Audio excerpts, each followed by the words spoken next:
그 우리 반려동물 많이 키우지 않습니까? 아, 반려동물. 네.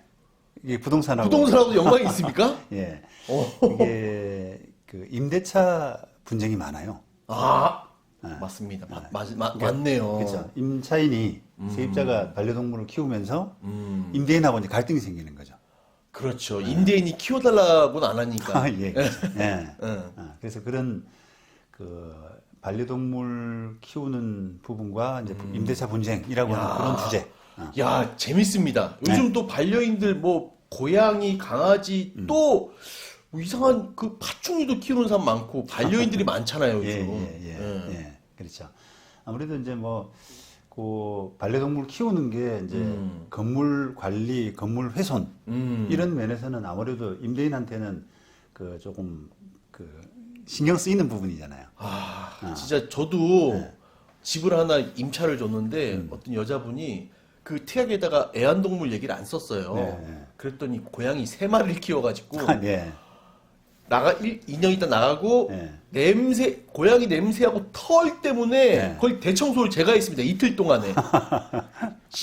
욕하면서 막, 다음부터 특약 꼭 써야지 이러면서. 네. 뭐 저도 이제 반려동물 키우는 입장에서 우리 좀 악덕 임대인. 그것도 이해 못 해주나 이러면서. 냄새랑 이 털이 구석구석이 장난 아닙니다. 그렇군요. 네. 그래서 이제 케이스 한 2개 가지고 실제 이제 하나는 그 판결까지 재판까지 갔던 그런 케이스고 와, 재밌다. 하나는 제가 상담하는 케이스인데 오, 그 두 가지 좋습니다. 케이스 가지고 해보겠습니다. 너무 듣고 싶어요. 예. 네. 그 일단 첫 번째 케이스는 아까 소송이 있었다 그랬지 않습니까? 네. 이게 특약상에 뭐 반려동물 이야기를 안 썼습니다. 예. 안 썼어요. 저같이, 예. 그렇죠.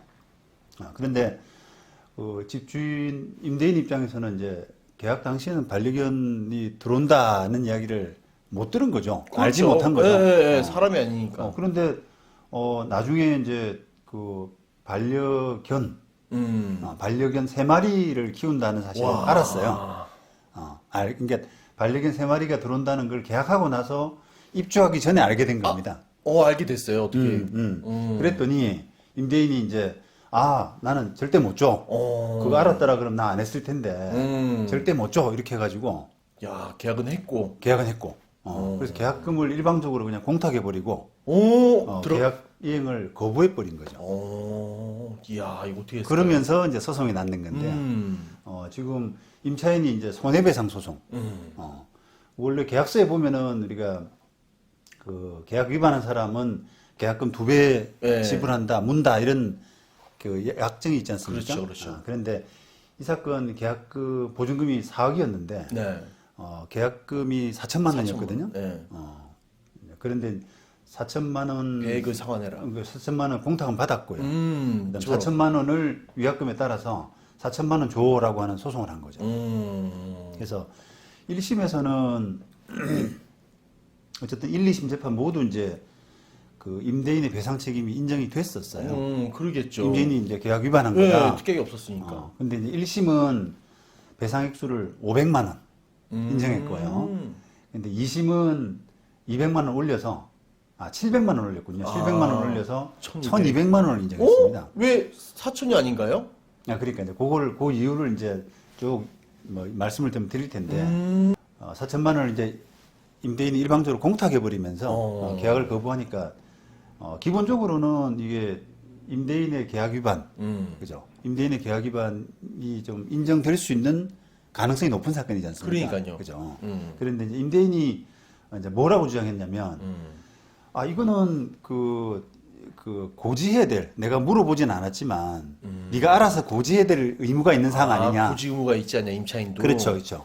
그러니까 신의칙상 고지 의무라 그래서 그렇죠. 개 3마리 키운다는 거는 고지 의무에 들어가는데 그걸 안 했으니까 계약 해제가 마땅하다 이런 주장을 한 거예요. 우리가 보통 고지 의무라고 할 때 일반적으로는 이제 판례가 뭐라고 이야기하냐면 그런 고지를 받았더라 그러면 거래를 안 했을 것이니 경험칙상 명백한 경우 이런 경우에 명백한 경우에는 그걸 고지해야 될 의무가 있다라고 하고 있습니다. 네.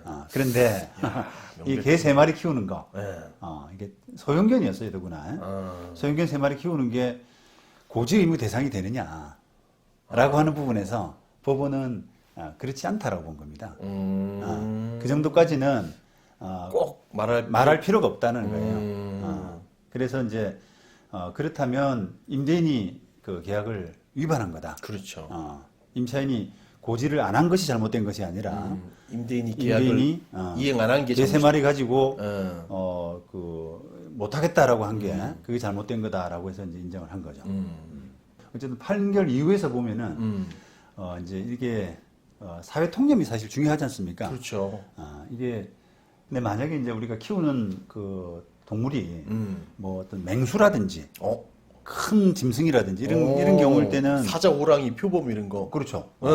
그다음에 뭐 사자개 이런 말 세 마리 키운다라고 하게 되는 아파트에서 그러면 이제 고지 의무 대상이 될 텐데 예, 재판부는 이게 소형견 세 마리이기 때문에 그게 뭐 공동주택에서 키우는 것이 크게 뭐 이상하진 않다. 지금 우리 사회 통념상 그렇게 본 거죠. 그래서 이제 그건 임대인의 책임이다라고 이제 해석을 했고요. 그다음에 금액이 이제 깎인 이유. 원래는 뭐 계약서대로 이제 4천만 원을 배상하는 것이 맞는데. 그러니까요. 이게 그 민법 398조에 보면은 배상액의 감경, 손해배상 예정액의 감경 이런 부분이 있거든요. 그래서 깎을 수 있도록 여러 가지 사정을 참작해서 했는데 그 일반적으로 이제 사람에 따라서 이게 좀 그 애완동물을 안 좋아하는 반려동물을 안 좋아하는 사람이 있을 수가 있잖아요. 그렇죠. 그래서 이게 재판부가 볼 때는 특별히 뭔가 금액을 더 높이거나 뭐 다른 사람한테 더 비싸게 내놓거나 이런 목적으로 뭔가 계약을 거부한 게 아니라 그냥 자기 성향상 개를 싫어하기 때문에 싫어하기 때문에 그런 개인 취향 때문에 그렇게 된 것 정도에 불과해서 그런 정도라 그러면 금액을 조금 깎아주는 것이 맞겠다. 일부러 여기를 임대 안 주려고 딴 사람하고 계약해가지고 하는 게 아니라 그렇습니다. 진짜 이렇게 3만 원이 싫어 내 집에서 이러니까 경감 사유가 되는 거죠. 그렇죠.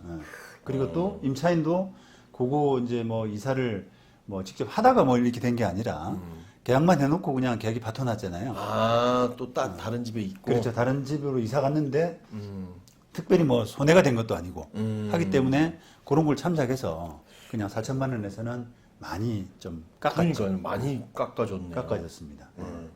그런 거를 이제 한번 참고해 보시면 좋을 것 같고요. 그래서 이 판결을 보면은 이게 좀 뭔가 적긴 적어야겠구나. 애완견 반려동물 키우는 게 요즘은 그게 정말 예상할 수 없는 경우가 아니지 않습니까? 진짜 많더라고요. 그러니까 이제 요즘 또 우리 그 실무상에서 보면은 계약서에 그 반려동물 이야기 언급이 된 경우가 좀 있어요. 반려동물을 뭐 못 키운다 또는 한 마리까지 키운다. 그런 것도 좀 정해요? 예. 요즘은 정하더라고요. 그래서 반려동물에 관한 부분은 이야기를 좀 하고 임대차 계약 당시에 그래야 되겠네요. 그 부분에 대해서는 좀 명백하게 기재하는 것이 필요하다. 차후에 또 괜히 분쟁을 일으키기 전에 그렇습니다. 키우냐 안 키우냐를 서로 이렇게 그렇습니다. 얘기를 해야 되겠네요. 사회 통념상 아까 이제 뭐 조그만 개 키운 거 가지고 임대인이 문제 삼아서 계약서에도 없는 부분을 가지고 문제 삼으면 임대인 책임이 되듯이 또 마찬가지로 큰 개를 여러 마리 키우는데 임차인이 그거 이야기 안 하고 들어왔다가 나중에 또 임차인 책임이 될 수가 있잖아요. 그러겠네요. 그러니까 이제 그런 상황을 좀 봐서 요거는 요 정도는 이야기하는 게 좋겠다 또는 미리 확인을 다짐을 받아두는 것이 좋겠다라고 하면 그 계약서에 좀 적어 놓는 것이 필요합니다. 중개인도 그러면 임대인과 임차인한테 한번 물어봐야 되겠네요. 그렇죠. 계약서 작성하기 전에 그렇습니다. 괜히 분쟁이 나갖고 막. 뭐 꼼꼼하게 이제 일 처리하려면 이제 그렇게 해야 될 것 같고요. 자, 그 다음에 이제 두 번째 사례는 제가 최근에 이제 그 상담한 케이스인데 이분은 임대인인데요. 반려동물 키우면 안 된다. 키우면은 계약 해지한다. 이 부분을 특약성에 적었대요. 확실했네요. 확실하죠. 그런데 어느 날 가보니까 개를 키우고 있더라는 거예요. 와, 사실 알아. 반려동물을. 그래서 야, 너 계약 위반이니까 계약서대로 나가줘. 이렇게 요구했는데 임차인이 뭐라고 답변하냐면 그건 내가 키우는 게 아니라 임시 보호하고 있다는 겁니다.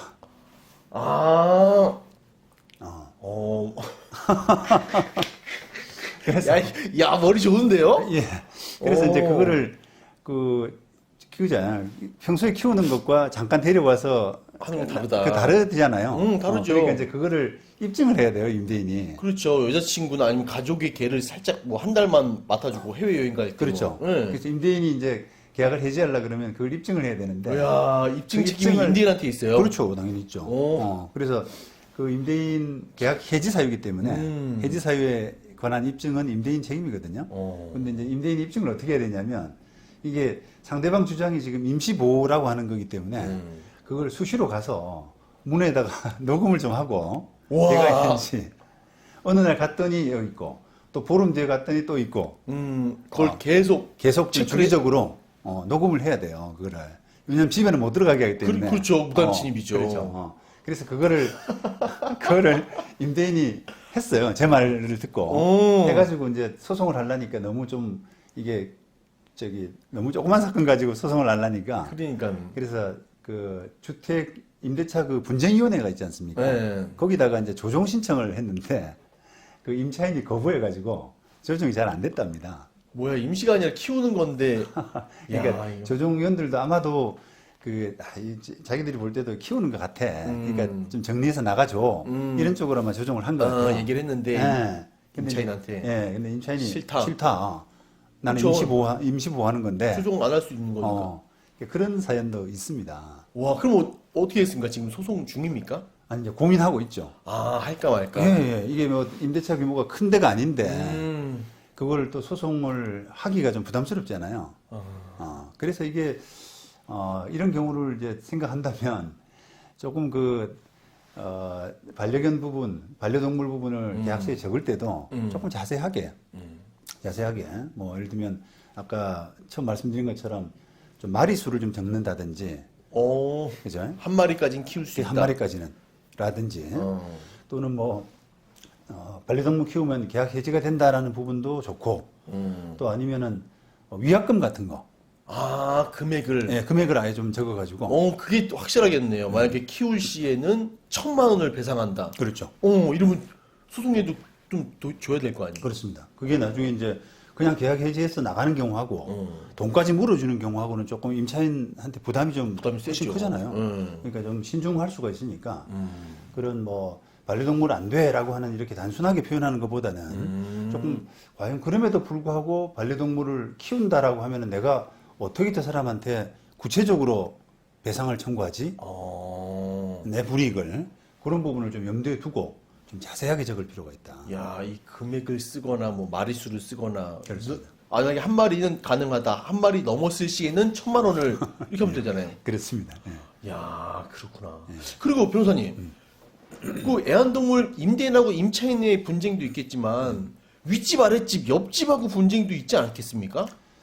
저는 그 강아지 울음소리가 되게 크더라고요. 막 예. 오오오 막 이러면 대형견들은 예. 막 집이 울리더라고요. 예. 그렇죠. 그런 것도 많이 있을 것 같은데. 그거는 이제 뭐 소위 말하면 공동주택에 살면서 층간소음 비슷한 그렇죠. 그런 문제인데 그런 문제도 당연히 많이 있고 또 그거는 자율적으로 해결해야 될 부분밖에 안 될 것 같아요. 그게 이제 그 소위 말하면 수인 한도를 초과한 그러니까 자기가 참을 수 있는 한계 있잖아요. 임계점 이런 걸 초과한 정도의 어떤 불편을 끼치는 건지 아닌지 하는 부분이 좀 애매해지거든요. 또 층간소음 같이 또 애매한 게 있군요. 그렇죠. 예. 그거는 또 윗집, 아랫집 또는 옆집 이런 사람들 사이에 계약으로서 해결할 수도 없지 않습니까? 그러니까 계약이 없으니까. 임대차는 임차인하고 임대인 간의 계약 문제이기 때문에 그러니까 좀 이렇게 딱 나뉠 수 있는데. 그렇죠. 그리고 법이 개입할 여지가 좀 있는 반면에 그렇구나. 예.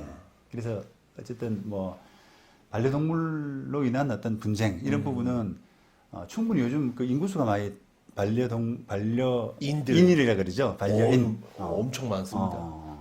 그래서 그런 인구들이 많기 때문에 분쟁도 따라서 많이 날 수밖에 없으니까 그런 부분을 감안한다 그러면 조금 더 자세하게 정확하게 할 필요가 있다.